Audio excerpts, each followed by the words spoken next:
Isomers, structural isomers. यहाँ ध्यान दीजिएगा, इसको शुद्ध हिंदी में कहते हैं संरचनात्मक समाव्यता।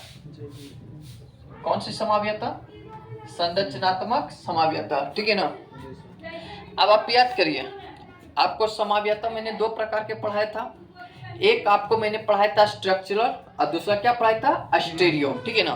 अब देखिए, संरचनात्मक समाव्यता कहते किसे? तो वैसा कार्बनिक यौगिक। अब ध्यान देंगे, मैंने यहाँ पे कार्बनिक क्यों लगाया? क्योंकि हम लोग ऑर्गेनिक केमिस्ट्री पढ़ रहे हैं जो कार्बन से रिलेटेड होते हैं, तो इसीलिए मैंने कार्बनिक लगा दिया। और जब कार्बन की संख्या एक से अधिक होते हैं तो वो एक यौगिक का निर्माण कर लेते हैं, तो इसीलिए मैंने लगाया कार्बनिक यौगिक, जिसका इंग्लिश में नाम होता है कार्बोनिक कंपाउंड। बेशक कार्बनिक यौगिक जिनमें अणुसूत्र समान,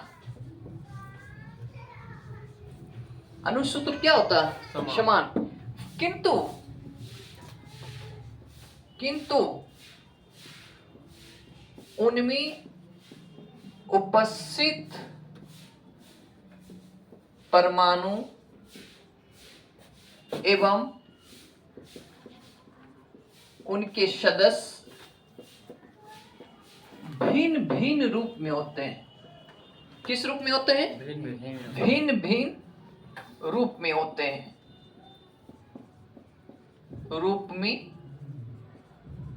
हैं। तो उसे ही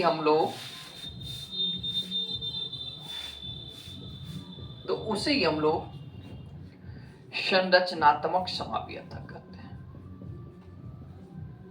संरचनात्मक समाव्यता कहते हैं। उसे कौन सा समाव्यता कहते हैं? संरचनात्मक समाव्यता, ठीक है ना। आपको मैंने एग्जाम्पल में दिया था ना कि एक ही माँ के कोख से 4 बच्चे जन्म लिए, चारों को तो एक ही माँ ने पोसा, लेकिन साला चारों का किस्मत तो अलग अलग होता है। कोई साला IAS है, कोई मजदूर है, कोई आपको लोहा फैक्ट्री में काम कर रहा है, कोई बिहार दरोगा में है। चारों को एक ही माँ ने जन्म दिया, ऐसा तो नहीं है कि अलग अलग ने दिया। उसी तरीके से बेसिक कार्बनिक यौगिक जिनमें आपके अणुसूत्र समान होंगे, अणुसूत्र आपका क्या होगा? समान होगा, अणुसूत्र समान होगा। लेकिन सबसे बड़ी कारण यह है कि इनमें जो उपस्थित आपके जो परमाणु होंगे और उनसे जुड़े हुए जो सदस्य होंगे वो भिन्न भिन्न होंगे। उसे हमेशा कहते हैं संरचनात्मक समाव्यता। उसे हमेशा कौन सी समाव्यता कहते हैं? संरचनात्मक समाव्यता। जैसे हम एग्जाम्पल के तौर पे देखते हैं CH3 CH2 CH2। यहाँ पे गौर से देखिएगा, CH2 ये हमारे OH है, ठीक है ना। उसके बाद देखिए इसका दूसरा structure CH3 CH2 O CH2 CH3।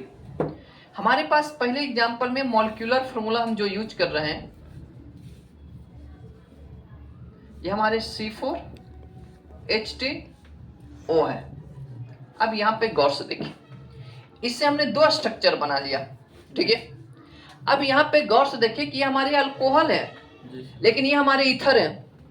आईपिक्स नाम में मैंने आप लोग को पढ़ाया था कि हम काउंटिंग वहां से शुरू करते हैं जहां से हमारे फंक्शनल ग्रुप शुरू होते हैं, या जिधर से नजदीक पढ़ते हैं। 5-6 नियम पढ़ाए थे आपके पास। अल्कोहल यहाँ, काउंटिंग यहाँ से शुरू होगा, 1 2 3 4।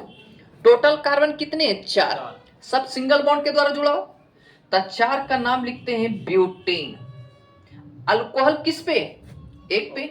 तो अल्कोहल के लिए सफिक्स नाम का प्रयोग किया जाता OL, क्योंकि ब्यूटेन में होना चाहिए E, तो E के स्थान पे हमेशा OL प्रयोग करते हैं, क्योंकि हमेशा अल्कोहल ग्रुप जुटा हुआ, इसीलिए E को हटा के क्या यूज करते हैं? OL।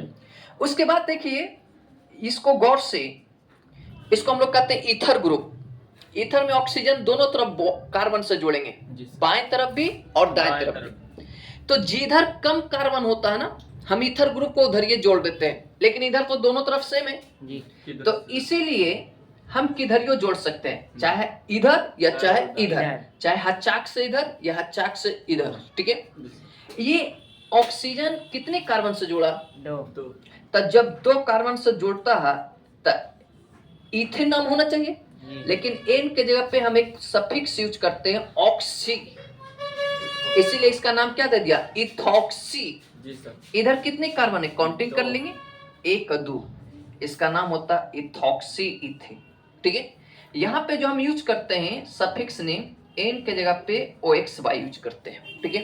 अब आप गौर से देख लिए कि संरचनात्मक समाव्यता में ये दोनों के अनुसूत्र समान है, कोई डिफरेंस नहीं है, लेकिन एक ने हरमखोर अल्कोहल बनाया और एक हरमखोर ईथर बना दिया। तो वही कहानी है कि कुछ जो होता है ना कुम राशि का होता है, अलग अलग राशि का होता है, तो कोई को लौंडवा से लौंडिया बहुत आसानी से पट जाता और कोई समय लगा देता, तो वो राशि के ऊपर डिपेंड होता। उसी तरीके से इसमें भी है, गौर से इसमें भी वही कहानी है कि सबके अनुसूत्र समान है, लेकिन कुछ हरमखोर कार्बन अल्कोहल का निर्माण कर लिया, अब कुछ ईथर का निर्माण कर लिया। जबकि इसमें भी कार्बन मॉलिक्यूलर फॉर्मूला देखेंगे तो C4H10 वही आएगा, इसमें भी वही आएगा, लेकिन ये अल्कोहल बना लिया और ये क्या बना लिया? ईथर बना लिए, ठीक है। ये आपने पूरा समझ गया? ठीक, उतार लीजिए।